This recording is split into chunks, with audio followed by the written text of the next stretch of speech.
So I'm down on the absolutely stunning Oyster Cove, Saltern Cove and Armchair Cove this evening to record a last minute intro to our next round of lockdown interviews, which we finally managed to get back around to, having put them on pause for a month or so as we used out of lockdown. So yeah, we've tried to put a bit more context in with them, which I'll go through in this intro. But they're three artists who are exhibiting with us in the design room, which closes at the end of this week. It was a really lovely show that closed during lockdown, and we've been really pleased to reopen, so that it actually gets to see some audiences as we start to try and return to a bit more of a normal. We've got a few more to do after this as well, but we wanted to focus on getting these printmakers in so that you can see them in the context of the exhibition. So to tell you a bit more about them, this intro is going to be at the front of 3 different videos, so if you've already watched one, this is the same intro, just skip through it. But our 3 artists, the first one is Georgina Fay. She's a printmaker based in London, and we sort of started talking about by comparing our experiences in different locations, the difference between here and London, and how that impacts. We talked a little bit more about the fact that she's currently locked out of her studio. She was locked out of her studio at the time, and how it's impacting her work. And the 10 by 10 project that she was running at the time. She's now back into her studio. Her education role is still quite limited because they're having to protect the young people they'd normally work with. So that's still taking place online, as it was during our conversation. So yeah, some elements still not quite back to normal for her, as they won't be for lots of other people as well. Our second artist is Simon Ripley. He's a printmaker based in Devon and works with Double Elephant over in Exeter. We had a really nice conversation, talked a lot about looking down with family and how important that is, and also about a really exciting commission he won for Exeter's hyperlocal commissioning and the work they did for that, which was during lockdown. And then he also recommended a really interesting book called How to Do Nothing. So yeah, I've spoken to Simon yesterday, and Double Elephant is slowly reopening. There are a lot of online printmaking workshops that they've now got live, and members can take bookings there. And Simon's also excitedly prepping for Double Open Studios, which is currently planning to go ahead. And our final of the 3 artists is Warren Clayburn, also based in Devon. We talked. We started off our conversation in a very British way, talking about the weather and gardening, and then we moved on to the fact that he's just returned from travelling for a long period of time, and we talked about the transition from globetrotting into a full lockdown, and how that's affected him. He then talked a little bit about his work and how that has changed without the pressure of exhibiting, how he's freer to do a bit more experimentation, and that's quite an enjoyable experience for him, which is really interesting. And then he shared some amazing Zoom tips, which we were completely blown away by. Some really good ideas for how to use Zoom, which hopefully we're all trying to avoid now, but still interesting, really interesting. They're still being really cautious, which I think a lot of us are, and I think that's really, really important to be. But what he is doing is he's enjoying a little summer break with a change of scenery, where they've arranged a very safe house swap with some friends of theirs. So that's what Warren's doing in terms of his getting some new scenery to inspire his creative practice. So those are the 3 interviews that are going to come up. Like I say, the design room's closing pretty soon, but we've got a lot of exhibitions still to come, and a few more interviews as well. So yeah, hope you enjoy this video.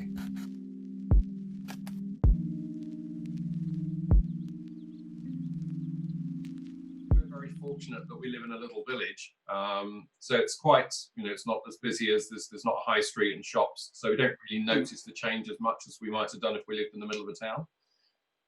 And obviously we've had some fantastic weather as well, so we've all been very lucky, I think, that there is the opportunity to go out for a walk, and you're not going out in the rain.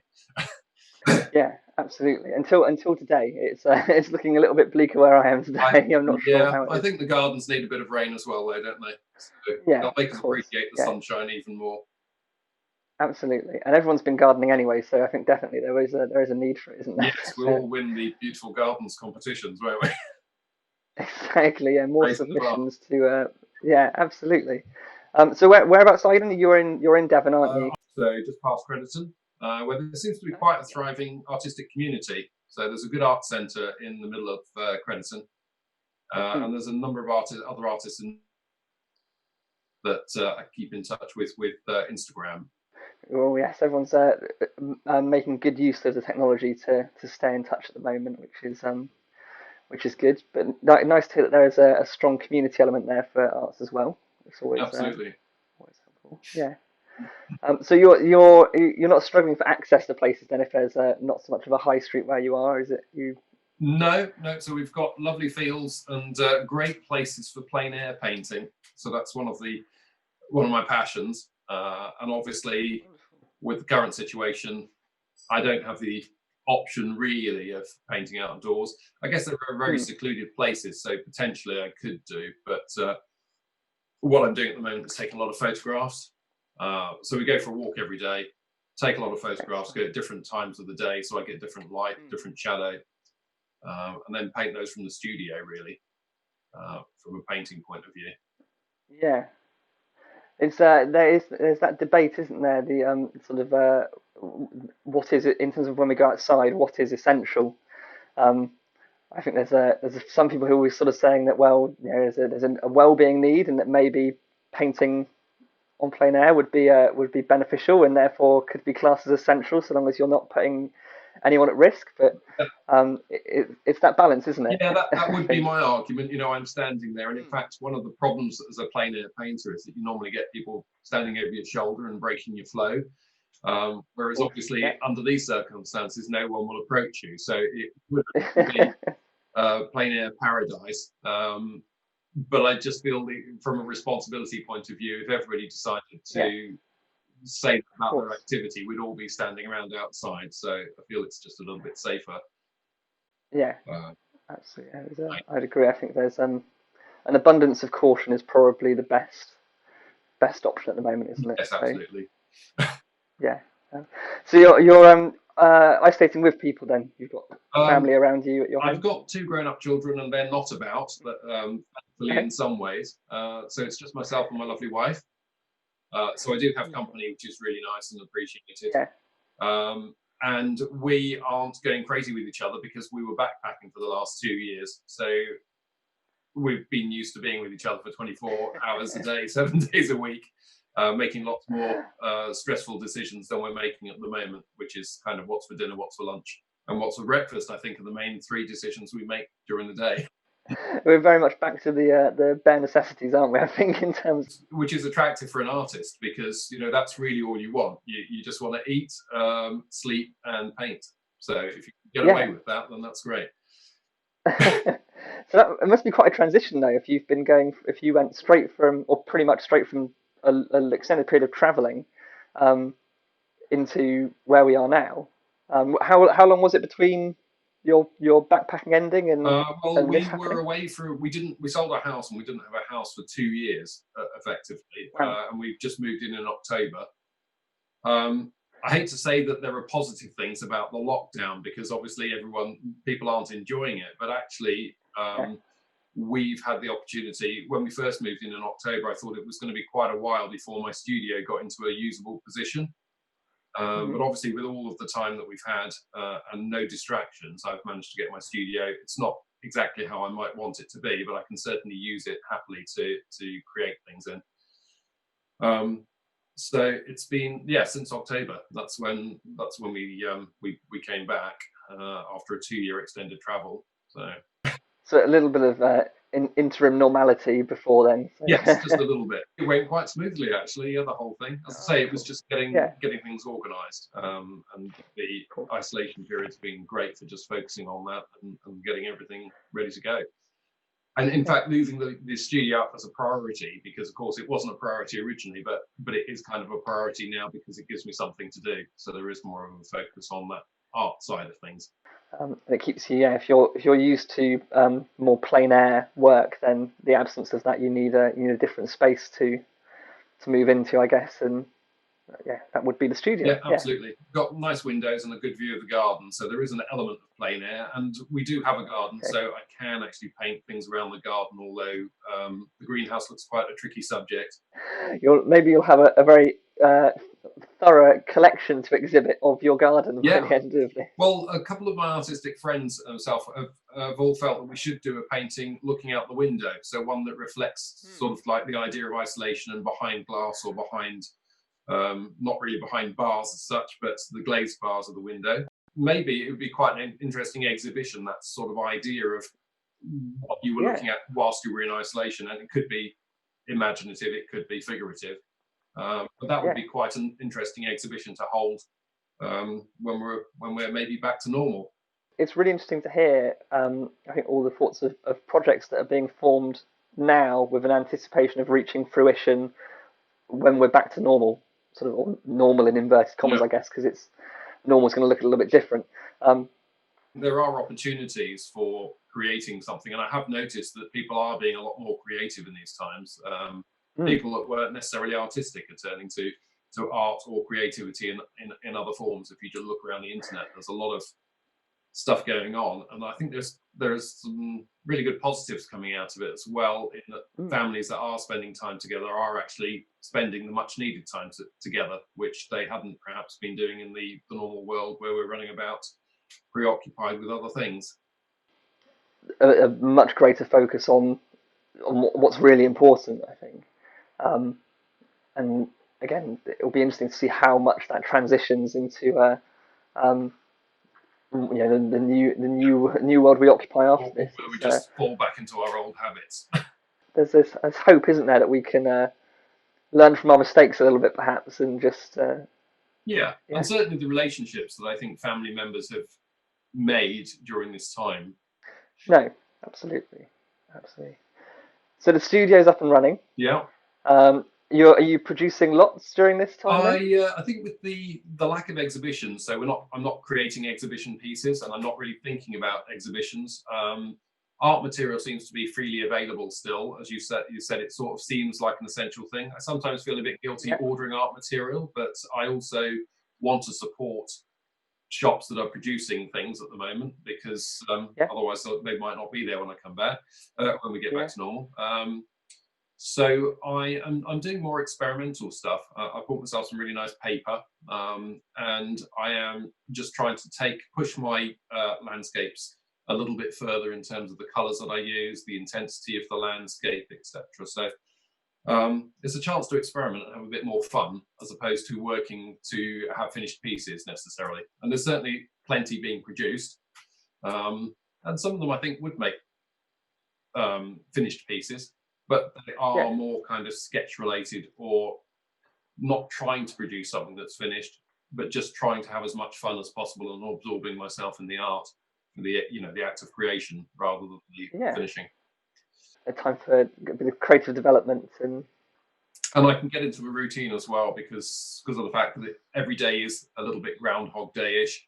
I can get into a routine of getting into the studio and painting and trying to do something every day.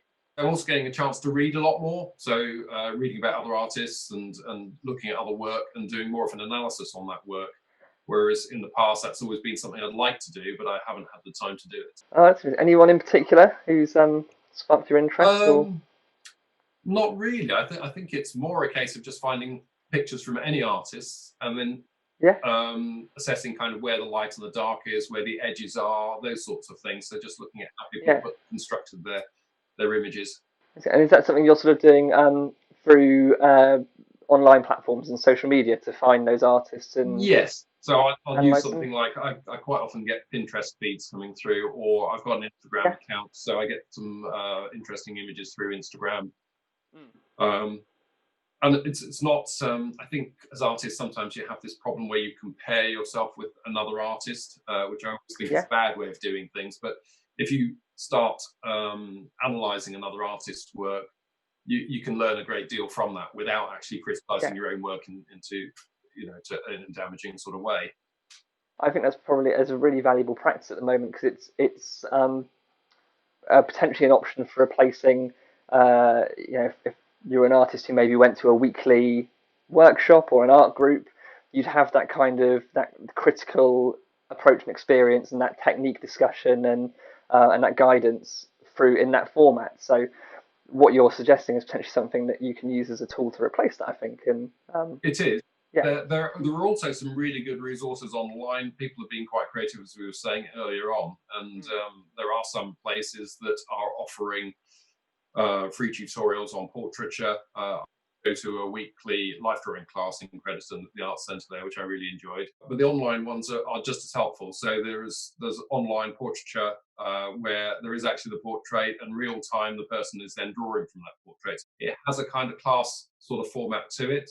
I'm also using Zoom to teach my sister how to paint at the moment. So not just learning from other people, but then doing a bit of teaching as well, which is a great way of developing your own skills, because you have to start being critical, and you have to start really analysing it to be able to inform the students on the other end.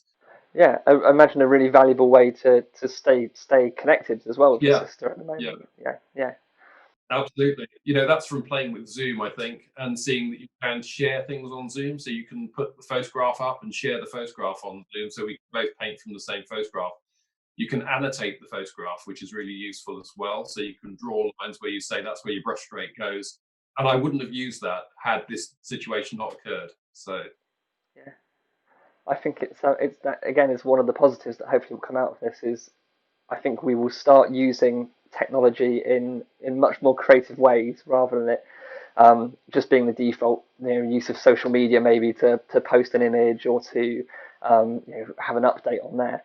I think hopefully there's going to be lots of people who are by necessity at the moment really stretching the limitations of the technology at their fingertips, and that will then become a luxury in the future of something a tool that can be used for further development. Hopefully. Yeah.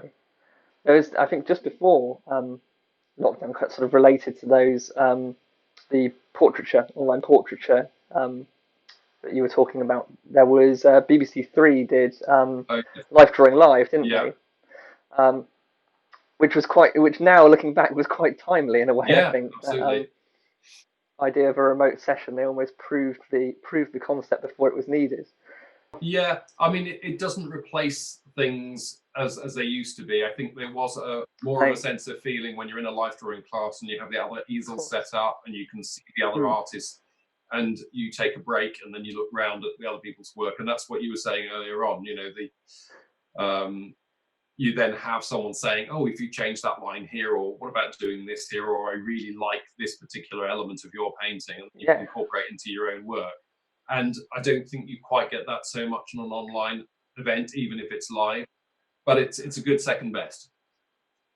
Yeah, absolutely, and potentially adds another layer of accessibility for some audiences as well, doesn't it? Yeah. There have also been some good ways of viewing art as well, haven't there? I know that there was a Titian exhibition, and they'd set it up, I think, 2 days before the lockdown. So what they then did is they ran a sort of closed door exhibition. You could actually then see the art, and in fact, in some ways, I found it slightly more informative, because the narrative that went with that program then explained a little bit more about his life and the paintings that were created and the reasons why, which I might not have picked up had I just attended the exhibition. In certain levels of curation, maybe we've become lazy sometimes, possibly, and left things very much to a viewer and audience. And again, another development has come, like you say, is there's these, as people are being creative about how they showcase work and how they showcase exhibitions, particularly ones that were cancelled. You're seeing these really creative approaches to doing that are definitely adding an element that you wouldn't have had otherwise. So you were saying before that you're in the studio more regularly. Is that the routine element that you're managing to get? Was that prohibited by work previously? And well, I guess it was travel previously.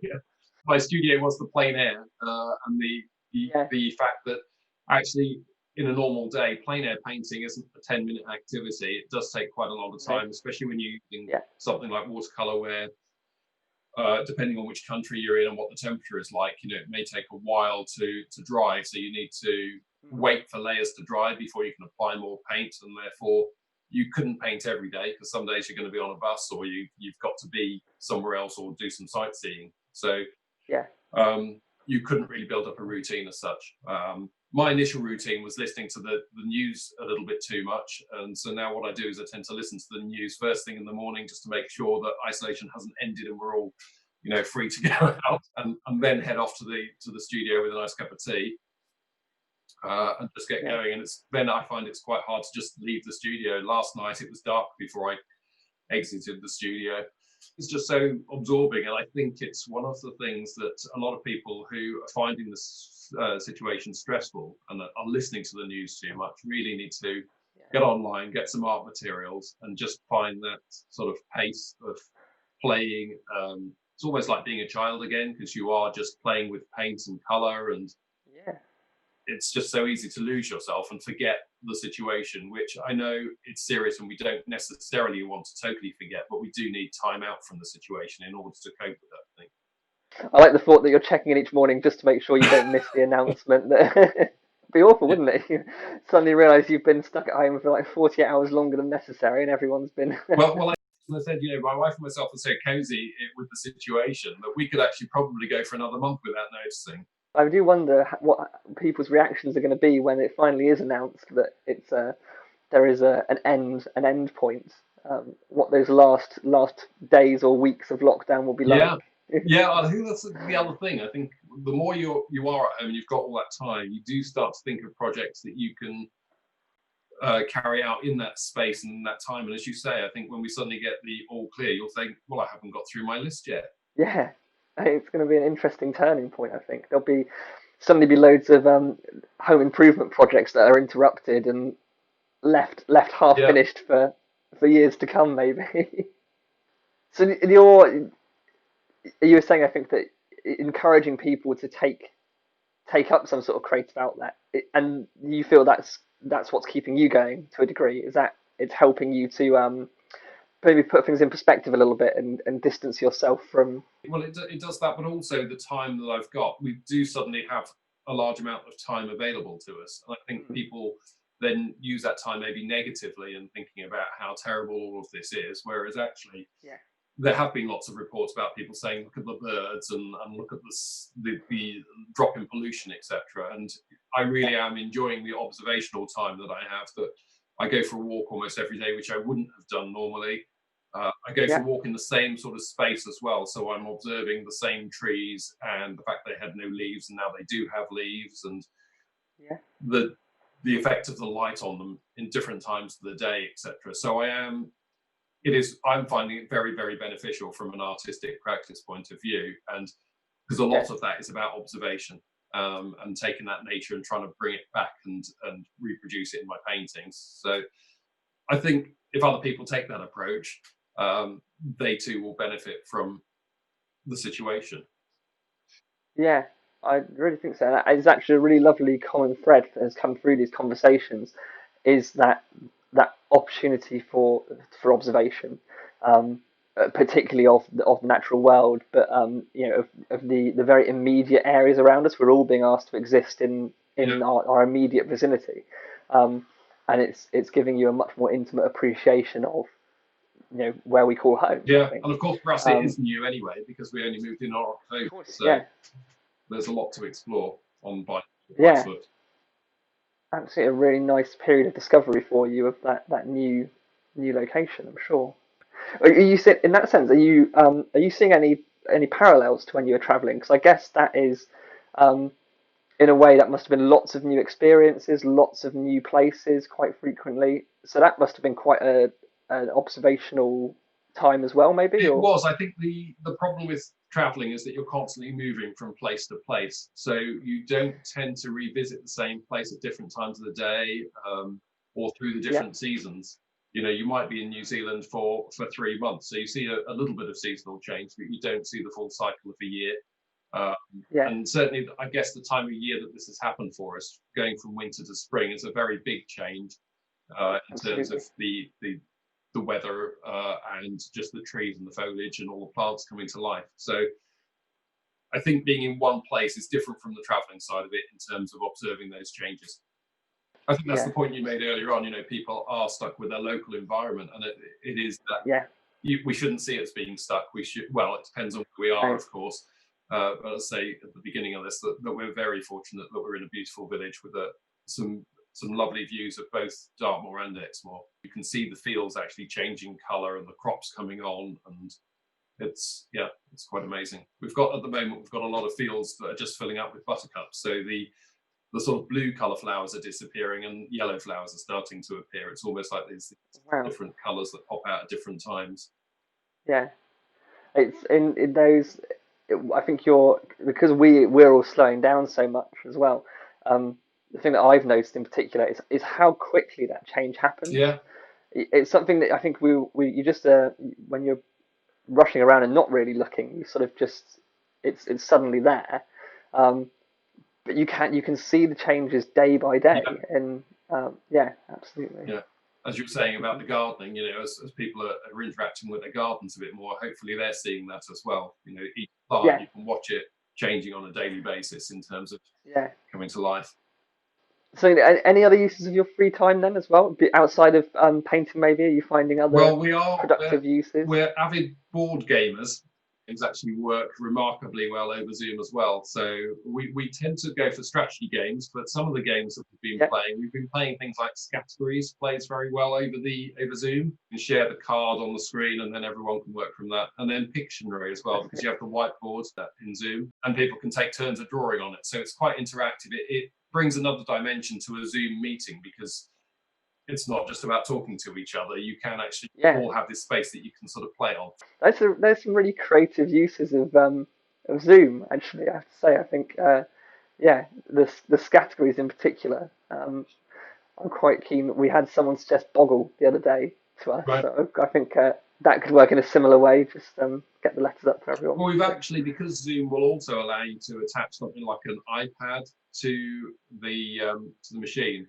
You can have several views on one screen, and we've played Settlers of Catan, which is a large board game, and some friends have the same game. We set the board up, and then we use the iPad to sort of look over the top of the board, and then they set their board up in exactly the same way.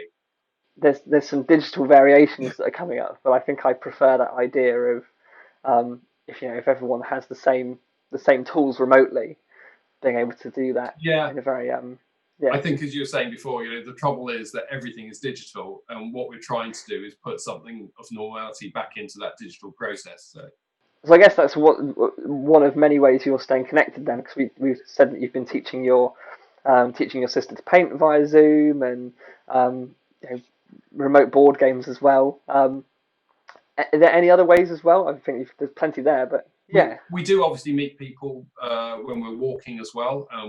Have sort of like a virtual tea, well, not really quite virtual, but have tea over the fence with the neighbours, and we can have a little chat and a catch up. So there is that sort of human contact as well as it all being, most of it being through the computer. I think it seems to be for the more the people we're talking to in Devon, who are maybe experiencing more of a village life, the equivalent of the scenes in Italy of everyone out on their balconies is a conversation over the fence, which I think is a really nice parallel. Going back a little bit, actually, so you were saying about this is a very experimental time in terms of your creative practice. Is there anything specific that you've picked up that you're thinking this is a track that I'm going to go forward with, or anything you're really liking that you think is going to carry on in your work proper? Yeah, I think the depth of colour. I'm quite a traditional watercolourist normally in terms of my watercolours. I don't have printmaking facilities here, so I can't carry on with the printmaking at the moment. Although I am thinking of playing with some lino cuts as an option. Yeah. But certainly from a watercolour point of view, just being a little bit more avant-garde with the watercolour, using the colours a lot stronger. And also thinking about the brush strokes that I use. So actually using my brush in a different way from the way that I might have used it previously. So that's the kind of main things that I'm experimenting with: depth of colour and the brush. Just changing my brush work. Whilst actually most of my conversations have been really positive anyway, but we just wanted to make sure that if if we'd had sort of quite Yeah. a bleak conversation about about COVID-19 where we are. Um, yeah. So what are you listening to then? What's in your COVID-19 Yeah. playlist? Well, And my studio unfortunately doesn't receive Wi-Fi, which is quite good in a way because it means you can't be interrupted with an email or any other electronic stuff. So it is kind of my yeah, move away from electronic communications and gadgets if I need to. So I'm listening to a 1980s, 90s CD collection. So I've got which actually, when you mention the bands, they don't seem that old or anything. I've got the Red Hot Chili Peppers that keep going round at the moment. Ben Howard, um, Ben a Howard, couple of different course. things, and I quite like the Yeah, tango as well. I find that it's really quite it's quite interesting music to move to when you're painting. yeah, and I think his as a dance, his voice is very visual and very sort of dramatic. So I can see how there's a flow in that that could apply Yeah, to painting. Yeah. Ah, so a good diverse mix. absolutely. No disputes in the household about music choices. Everyone's Well, all that music's played in the studio, so there's no disputes about that because I'm alone in the studio, which is down at the end of the garden. We have actually cranked out the records though, so we've been working through a record collection as well from the 80s probably. So it's quite interesting nostalgia trip getting through all of the records that we've got. another one of those sort of silver linings from the situation of being able to do something a little different and Yeah. yeah. And I think if you're talking about disputes, that might be the one area where my wife and myself might not see eye to eye, because I think I like the stereo on quite loud and can play it all day. And I think she's sort of like, I think we've had enough music now for the day, and so has the neighbour.